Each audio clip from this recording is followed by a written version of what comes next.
Welcome back to Night Terror. Put on your headphones, take a deep breath. Let's see how much your mind can handle before the sun comes up. Before we begin, make sure to like this video, share it, and subscribe for more bedtime stories. Also, let me know in the comments where you're watching from and what time it is there. I knew something was deeply wrong the moment she called me on video, revealing her naked body without me ever asking for anything. Looking back now, I should have trusted that first instinct and never picked up. But curiosity has a way of overriding common sense, especially at 1 in the morning when the whole world feels like it belongs to a different, darker dimension. My name is Jackson, and for the past 2 years I have lived completely alone in a rented house in the Bronx, New York. I'm talking about the kind of alone that most people cannot truly understand. I never brought friends over, never hosted family gatherings, never even told my own relatives what neighborhood I lived in. The Bronx is loud and alive with energy, but inside my 4 walls there was nothing but silence and the occasional sound of traffic bleeding through my window at night. That was exactly how I liked it. People had always complicated my life more than they simplified it, so I made a deliberate decision early on to keep my circle non-existent. No besties, no situationships, no weekend hangouts, just me, my routine, and the kind of quiet that most people spend their whole lives running from, but that I had learned to wear like a second skin. I was not antisocial in the way that people who have been hurt tend to be. I was not nursing a broken heart or recovering from a betrayal. I had simply looked at the mathematics of human connection and decided the variables were too unpredictable for someone like me to manage comfortably. So I opted out entirely and built my life around that decision with the same quiet discipline that other people build their lives around family or faith or ambition. There was a period, maybe 4 or 5 months back, when a lady messaged me on WhatsApp out of nowhere. A simple, seemingly harmless, "Hey, how are you doing today?" I glanced at her profile picture, saw it was a woman, and slid my notification panel back up without responding. I know that sounds cold to most people, but you have to understand something about me. I attended an all-male school my entire academic life. I had 0 experience with female friendships, 0 experience with relationships, and honestly 0 desire to start building either one. I had heard enough stories from classmates about how complicated those dynamics could get, and I wanted absolutely no part of it. So her message sat there read and unanswered, like dozens of others before it. I did not feel guilty about it. I did not lie awake wondering if I had been rude.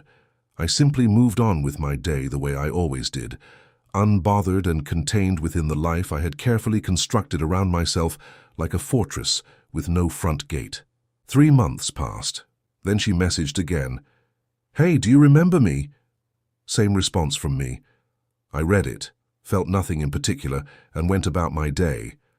I had no idea who she was. Her profile gave me nothing useful, just a picture that showed a woman, but revealed no context, no mutual connections, no explanation for why she thought she had a reason to reach out to me. I assumed she had the wrong number and would eventually figure it out and disappear. People always do when you give them nothing to hold on to. Silence is the most efficient boundary I have ever discovered. It requires no explanation, no confrontation, no emotional labor. You simply do not engage, and eventually the world redirects itself elsewhere. That had always been my experience, until this particular situation decided to rewrite the rules entirely. Then one evening, almost on impulse, I decided I needed some fresh air. I am not typically a bar person, but there was a popular spot close to my apartment in the Bronx that always had decent energy without being too overwhelming. The kind of place where you could sit at a corner table with a drink and exist among people without being required to interact with them in any meaningful way. I walked over and grabbed a seat near the window, ordered something cold, and settled into the comfortable anonymity of a crowded room where nobody knew my name. That was when I heard my name cut through the noise like it had been aimed specifically at me. "Hey Jackson, long time bro, how have you been?" I turned around and looked at the guy speaking to me with the same blank expression I give everyone, because I genuinely did not recognize him at first. He was tall, well-dressed, standing with his arm around a woman who was laughing at something on her phone, and he was looking at me with the kind of open, uncomplicated joy that people only show when they see someone they genuinely liked. I had no corresponding feeling to match his, because I could not place his face anywhere in my memory. He must have seen it on my face immediately, because he laughed and walked over, leaning in close to remind me that he used to copy my assignments during evening study prep back in school. The moment he said that, it all clicked. Kane. He was the only person in that entire school who had ever been bold enough to consistently invade my personal space without reading the signals I was sending out. Everyone else kept their distance because I made it clear, not through rudeness but through the consistent absence of invitation, that I preferred it that way. But Kane had always been different. Persistent in the most harmless way possible, showing up at my desk during prep time with that same easy grin he was wearing right now, sliding his notebook next to mine like we had an arrangement neither of us had actually agreed to. I had tolerated it back then, mostly because he never asked for more than I was willing to give. He took the small things and never pushed for the bigger ones, and that had made him the only person in my academic life who could be called anything close to a friend. We sat together, and he introduced me to his girlfriend, a bright and beautiful woman who radiated the kind of warmth that made you feel genuinely welcome, even when you were not entirely sure you wanted to be. Her name was Priya, and she had one of those personalities that fills a room without demanding it, the kind of person who makes you feel like you have known them for years within the first 10 minutes of conversation. The chemistry between her and Kane was something I found myself genuinely admiring, in spite of myself. There was an easiness to how they communicated, how they laughed at each other's jokes a half second before the punchline landed, because they already knew where the other person was going, how they touched each other's hands without thinking about it the way people touch things that belong to them in the most comfortable sense of that word. It was the kind of relationship I had observed from a distance in movies, but never witnessed up close in real life, and something about seeing it in person, right there across a sticky bar table under neon lighting, hit differently than I expected it to. Something in my chest acknowledged it in a language I did not have ready access to. What really stayed with me, though, was what Kane said without even flinching. He did not ask me if I was seeing someone. He did not wonder out loud whether I was married, or ask the usual getting-caught-up questions that people deploy when they run into someone from their past. He simply looked at me with that same easy familiarity he had always carried and said, "I already know you're still single, bro. I know you." And I nodded, because he was right and there was no point constructing a defense against something that was simply true. But Priya was not having it. She put her drink down and looked at me with wide, genuinely incredulous eyes and said, "Kane, are you serious right now? A man as attractive as Jackson cannot possibly be single at his age. That literally does not make sense to me. I know how women think, and trust me, women notice a man like him, they would be throwing themselves at him." Kane considered it and agreed that she had a valid point about the way I presented myself physically. But he also stood firmly by his original assessment. He knew my personality. He knew the walls I kept up. And those walls, he argued, were tall enough and consistent enough to keep even the most determined woman at bay indefinitely. Priya looked at me like I was a puzzle she intended to solve eventually, shook her head, and went back to her drink. I did not tell her she was wasting the intellectual energy. I walked home that night, carrying the entire conversation with me like extra weight I had not packed for. It was still running through my mind when midnight came and went.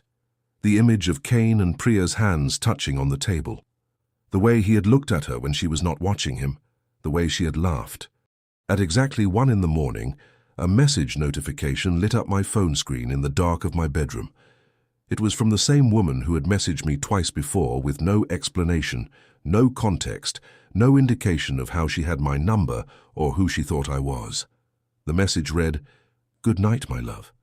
I went completely still against my pillow. If she had sent anything else, literally anything else, I might have finally replied just to get clarity and put the matter to rest.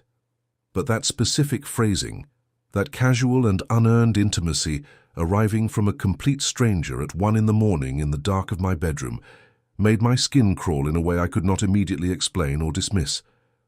I set the phone face down on my nightstand and told myself firmly to go to sleep. The next morning brought another message waiting for me before I had even gotten out of bed. "Hi, good morning. How was your night?"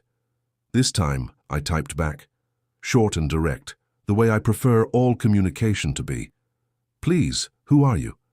She saw it immediately. The double blue check marks confirmed it, and then she said nothing. I watched the screen for a few minutes, then set the phone down and went about my morning. Hours went by. The silence felt almost like winning. Then, sometime in the afternoon, the response finally came through, and it landed with the kind of quiet weight that small, strange things sometimes carry. It's me.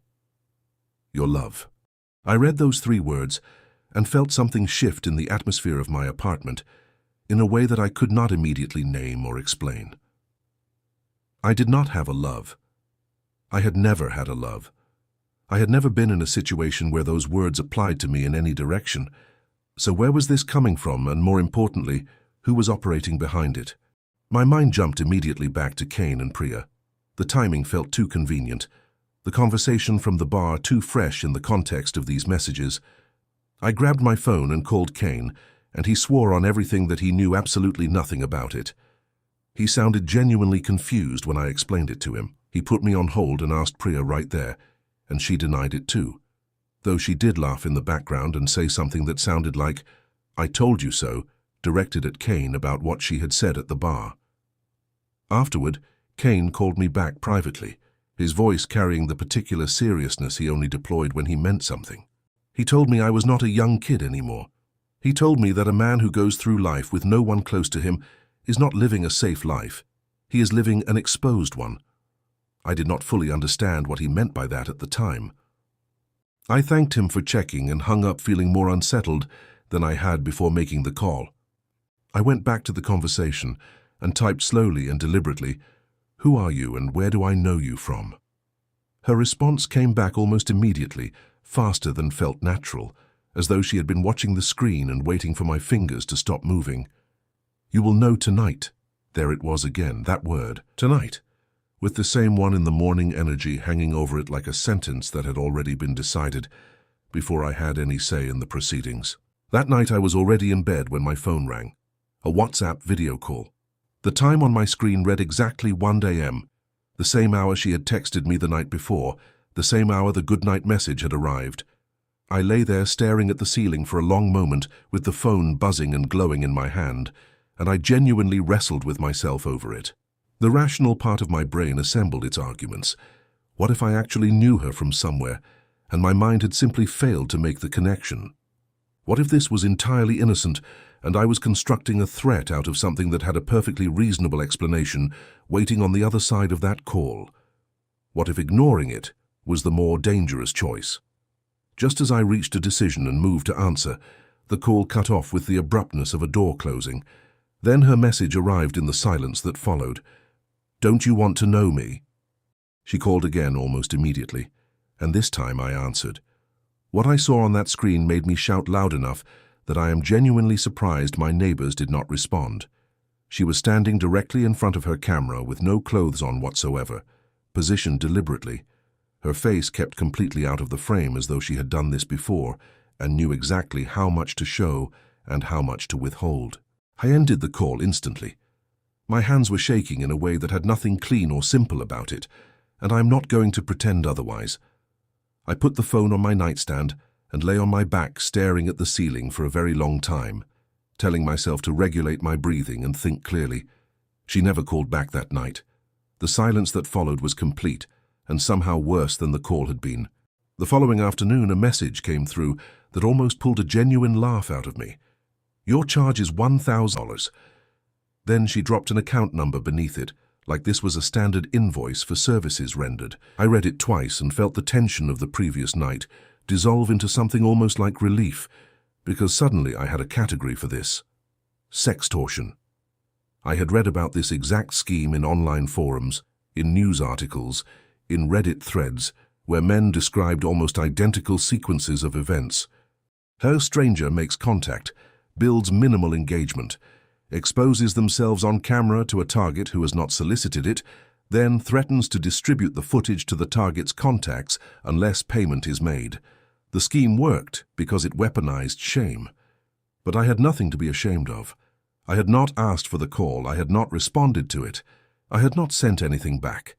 I had seen what she showed me and immediately ended the call. There was no footage of me doing anything that could be used as leverage. So I did not respond. Not to the message, not to the account number, not to the follow-up message she sent 2 hours later repeating the charge. I let it all sit there unacknowledged and told myself the silence would eventually end things the way silence always did. But she was not running a standard operation, and I was beginning to understand that in a slow and deeply uncomfortable way. At exactly 1 in the morning, the video call came again. I did not answer. I watched the call ring out, and then I watched her message appear in the aftermath. "Don't make me visit you with anger. You won't like what happens." Something about the construction of that sentence stopped me in a way the previous messages had not. It was not desperate. It was not escalating in the emotional way that scammers escalate when they feel a mark slipping away from them. It was measured, patient, the kind of statement made by someone who is not worried about the outcome because they already know how it resolves. I blocked her number with the firm decisiveness of someone closing a chapter, set my phone on the nightstand, and told myself it was finished. Then my phone started ringing again. Video call. From the same number I had just blocked, appearing on my screen as clearly as if the block had never been applied. I hit decline. It called again. I hit decline again, harder, as though the physical pressure of my thumb could communicate my seriousness to whatever was on the other end. And then something happened that I have spent considerable time since trying to explain away and have never successfully managed to. My phone would not stop ringing. The calls came back to back without pause, and each time I moved to decline them, my screen went completely black. Not the black of a phone powering down, not the black of a frozen screen. A different kind of black, a deep and total absence of light that felt almost deliberate, as though something had placed its hand over the display, while the ringing beneath it continued to build in volume. And I mean build in a way that the physics of the device in my hand had no framework to produce. I know my phone's maximum volume. I have lived alone long enough that I am intimate with every sound this apartment makes, and every sound my devices are capable of making. This was beyond the maximum. This was inside my head, behind my eyes, occupying space in my body that sound has no business occupying. I got up from my bed and walked to the living room, operating on the instinct that distance might help, that putting walls between myself and the bedroom might interrupt whatever was happening. The volume followed me through the hallway and into the living room, and continued to grow with every step I took away from the source, as though it were not coming from the phone at all, but from the air immediately surrounding me, traveling with me the way a smell travels with the thing producing it. I turned back toward the bedroom to shut the phone off completely, to pull the battery if I had to do whatever physical intervention was available to me, and that was when I discovered I could not move my hands anywhere near the device.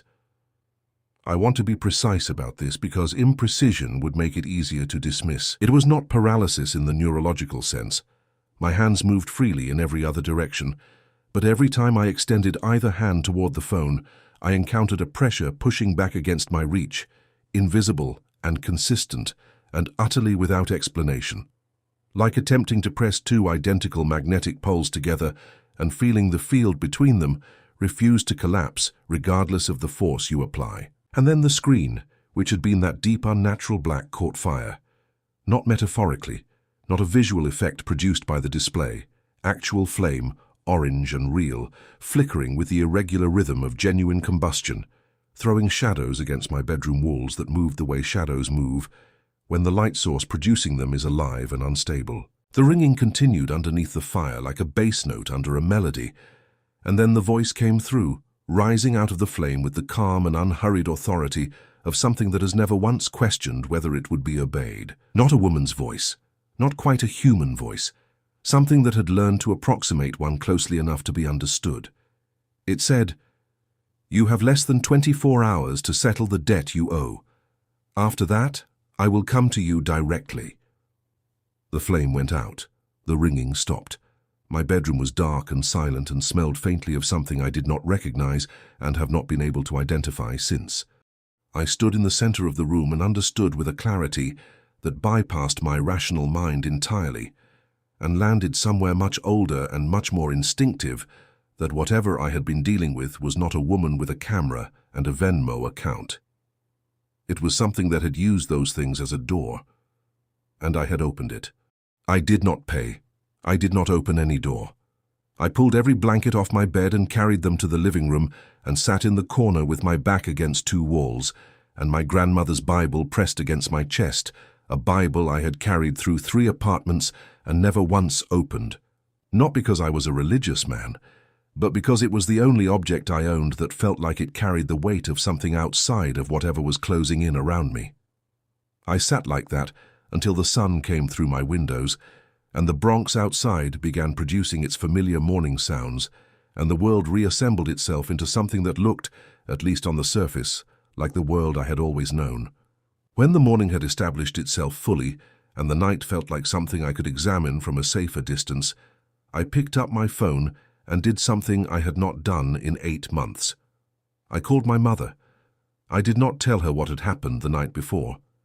I did not have language for it yet, that I trusted to convey the reality of it without making me sound like a man who had lost his grip on something fundamental. Instead, I asked her, as carefully and casually as I could manage, whether anyone in our family had ever experienced something they could not explain, the kind of thing that did not fit into the categories that reasonable people used to describe the world. The silence that followed my question was so long and so specific in its quality that it told me everything before she said a single word. It was not the silence of someone who did not understand the question.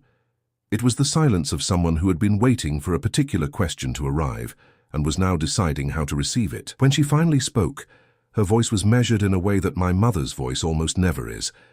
She is an expressive woman, warm and direct and rarely guarded with me, but the voice she used when she responded to my question was the voice of someone choosing words with the precision of a person who understands that the wrong ones could do damage. She said, "Jackson, where exactly are you living right now?" I told her the Bronx. The sound she made was not quite a gasp and not quite a word. It was something caught between a prayer and a warning that had collapsed together before either one could fully form. Then she said, and I can still hear the exact weight she placed on each word, "Pack what you need and come home today. Don't spend another night there. Come home and I will explain everything when I can see your face. I need to see your face first." I asked her why she needed to see my face. She said she needed to see how far along it was. I did not ask what it was. Something in me already understood that the answer was going to reframe everything, and I needed to be sitting across from her in person when it did. I drove to my mother's house in Newark that same afternoon with a bag I packed in under 10 minutes, not because I was panicking, but because I had made a decision, and I have never been someone who delays once a decision is made. She opened the door before I reached the porch, which meant she had been watching for my car, and she looked at me the way I have seen doctors look at imaging results they were hoping would come back differently. She looked at my eyes first. She looked at my hands. She looked at something around me or about me that I could not identify, because I was not equipped to see what she was seeing. Then she stepped back and let me in and put the kettle on and sat me down at the kitchen table, where I had eaten every meal of my childhood under the same light fixture that had been there since before I was born. And she told me the story that she had apparently been carrying for my entire life and had hoped she would never need to deliver. She told me that my grandfather, her father, a man I had known only through photographs and the carefully curated stories that families tell about their dead, had made an agreement when he was a young man that he had entered into out of desperation and had never fully honored. She did not use the word deal in the supernatural sense immediately. She built toward it slowly, the way you approach something fragile, giving me the historical and the factual first before moving into the territory that she knew my rational mind would resist. My grandfather had come to this country with nothing. He had been approached in a moment of profound vulnerability by something that presented itself as an opportunity. He had accepted terms that he did not fully read, in the way that desperate people accept terms they do not fully read, because the immediate relief outweighs the abstract future cost. He had prospered afterward, genuinely and significantly, and he had told himself for the rest of his life that the prosperity was his own doing and the agreement was something he could outrun with enough distance and enough time. He was wrong. He had passed something down through the bloodline when he died, not intentionally, not with any understanding of what he was passing, but the agreement had transferred the way certain things transfer through family lines, whether the living members consent to carrying them or not. My mother wrapped her hands around her mug and looked at me across the table and told me that what my grandfather had agreed to had a way of finding its host in every generation. And it did not come for the ones who were surrounded. It did not come for the ones embedded in community, in relationship, in the kind of dense human connection that creates witnesses and anchors and things to pull a person back to themselves. It came for the solitary one. It targeted isolation the way certain organisms target specific conditions, because isolation created the precise environment it needed to operate. A person alone at 1 in the morning with no one who knew their address and no one who would notice their absence had nothing between themselves and whatever came through the signal. She said it had always come through signals. In her grandfather's time, it had arrived through radio static, through the particular frequency that early radio produced when it was not quite locked onto a station. In her own father's time, it had learned to use television, the white noise of a set left on after the broadcast ended. She looked at my phone sitting on the table between us, and she did not finish the sentence because she did not need to. I sat with everything she had told me for a long moment, and then I looked down at my phone and the screen was on. I had not touched it. No notification had come through that would have woken the screen, but the display was fully lit and the WhatsApp conversation was open, and the last message in the thread read something different from what I remembered. The message that had been there when I last checked, the one about the 24 hours, was gone. In its place was a single line of text that had not been there before and that I had not written, and that no human being with access to this conversation could have placed there. It read, "Hello, Mrs. Carter. Thank you for explaining everything to him. It saves us so much time. My mother's maiden name, not her married name, not the name she went by in any public record or social media profile or document that could be accessed through any ordinary means. The name she had been born with and had largely left behind when she married my father 34 years ago. A name I had never typed into any device. A name that had no business appearing in a WhatsApp conversation on my phone between myself and a number that had first contacted me 4 months ago with a casual greeting. My mother looked at the screen, and her face did not change in the way that fear changes a face. It changed in the way that confirmation changes a face, the specific expression of someone who had hoped to be wrong and has just been shown they were not. She stood up from the table with the quiet efficiency of someone executing a plan they have been mentally rehearsing for years, and she went to the cabinet above the refrigerator, the tall one that required the step stool she kept beside it, the one I had looked at my entire childhood without ever wondering what was inside it. She retrieved a small metal box with a lock that she opened with a key she kept on the same ring as her house keys, in plain sight, hidden by the assumption that it was ordinary. Inside the box were documents in my grandfather's handwriting, pages of it, dense and careful in the way that men of his generation wrote when they understood that what they were committing to paper needed to outlast them. Beneath the documents were other items that I am going to decline to describe specifically, both because I do not fully understand what they were, and because I have since come to believe that describing things you do not understand in detail is a form of invitation that I have no interest in extending. She set the box on the table between us and told me that there was a way to formally reject the inherited claim. Not to erase it entirely, she was careful to be honest with me about the limits of what was possible, but to sever its active reach on this generation, to close the door that my grandfather's agreement had left open in our bloodline, and that my particular way of living had made into an entrance large enough to walk through. She told me it required documentation, specific words spoken in a specific sequence that my grandfather had written down in the event that one of his descendants ever found themselves in this position, which suggested that on some level he had always known the debt would find someone. And it required something from me that she said gently but directly, the way she had always delivered things she knew I would resist. She said the entity had been able to reach me with such ease and such specificity because I had constructed a life with no witnesses. No one who knew where I lived, no one close enough to notice my absence, no one whose connection to me created the kind of friction and light and human weight that apparently constituted protection against certain kinds of approach. The isolation I had built so deliberately and maintained so carefully was not just a personality preference. It had been, without my knowing it, an inheritance. The same impulse that had driven my grandfather toward the agreement in the first place, that profound and bone-deep aloneness, had passed through the family line and found its full expression in me. And it had made me the most available target in our generation. We sat at that table together for 4 hours.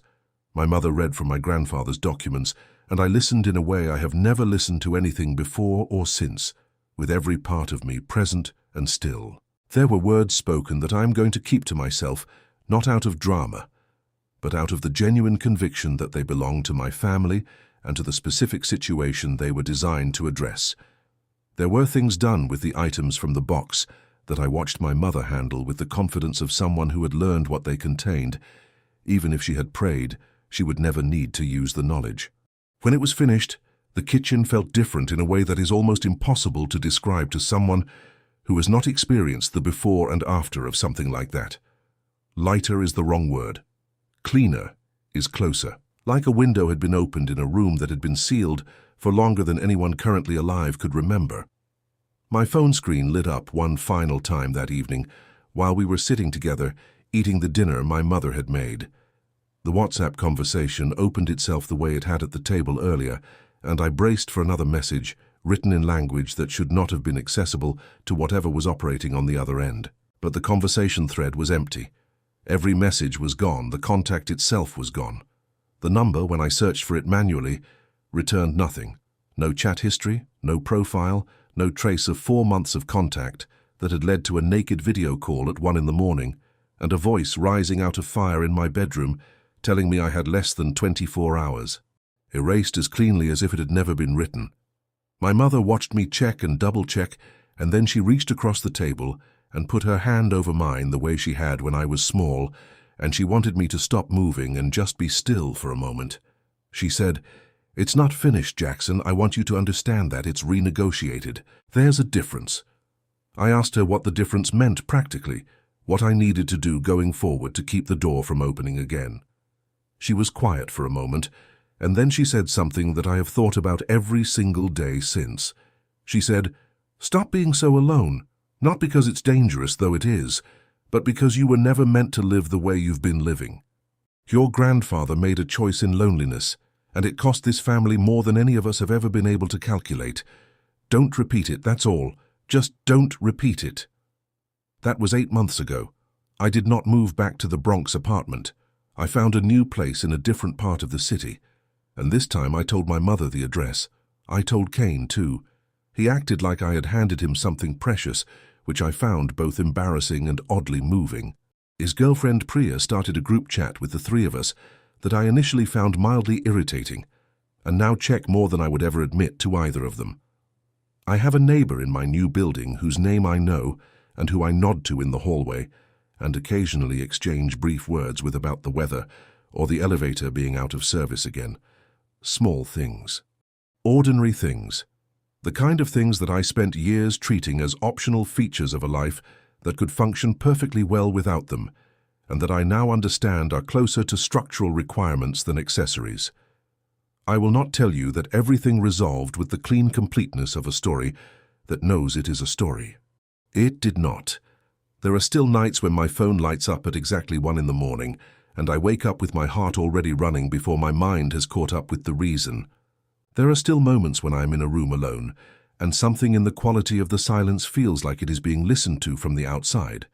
Like the quiet is not empty, but occupied by something patient and long-memoried that has not forgotten the address of our bloodline, even if the door has been made harder to open. I am not a religious man. I am not a man who has found it easy to adopt the language of the supernatural, even after everything I experienced. But I am a man who answered a video call at 1 in the morning and heard a voice come out of fire in his bedroom, and I am a man who is very, very careful now about what signals he lets in and what silence he lets accumulate around him, because something is always listening for the quiet. And in my family, at least, it has a very long memory and a very patient collection process. Whatever found me through that WhatsApp number knew exactly what it was doing when it chose me. It had been watching the conditions of my life for longer than 4 months, and it had recognized the particular vulnerability that I had mistaken my whole life for strength. The silence I was so proud of was not a fortress. It was an open field with no one standing in it, and certain things, old things, patient things, things that move through signals and frequencies and the spaces that isolated people leave around themselves like an unintentional welcome. Those things can cross an open field very quickly when they decide it is time. I keep Kane's number saved under his actual name now. Not in a contact list I never look at. In my favorites. Where the people go that you have decided matter to you before an emergency forces the decision. He does not know why I made that change, and I do not plan to explain it to him in full. Some things you carry and manage and do not narrate, because the narrating would require the other person to carry them with you, and that is not a weight I intend to distribute. But he is there. Priya is there. My mother calls every Sunday without fail, and I always answer. My neighbor's name is David, and he has a dog named after a baseball player, and he lent me a tool once, and I returned it the same day, with a thank you that I actually meant. Small things. Human things. The unremarkable daily evidence that you exist in relation to other people who can confirm you are here and notice when you are not. That is apparently enough to matter. That is apparently the difference between a door that stays closed and one that opens at 1 in the morning while your phone rings from inside a fire, and a voice that has been waiting a very long time tells you to settle what your family owes. I keep the lights on a little later than I used to. I respond to messages the same day now, even the ones that require more from me than I naturally want to give. And I have never, not once in 8 months, left my phone unattended at 1 in the morning. Some debts you inherit without being asked. The only thing you can control is whether you make yourself easy to find when they come collecting. If you made it this far, you already know this story was never really about a WhatsApp call. It was about you. It was about the silence you keep, the messages you leave on read, the people you have been holding at a distance so long you have forgotten why you started. Jackson almost paid for that silence with everything. Do not let that be your story. Hit subscribe right now, because next week I have something that will make tonight's story feel like a warm-up. You do not want to be the person who missed it. Share this immediately with one person in your life who is too quiet, too isolated, too alone. Do not overthink it. Just send it. You might be reaching them at exactly the right moment without even knowing it. Drop a comment and tell me the one part of this story that stopped your heart. I read every single one because something is always listening for the quiet. Make sure the people who love you can find you first. Subscribe, share, comment. See you in the next one.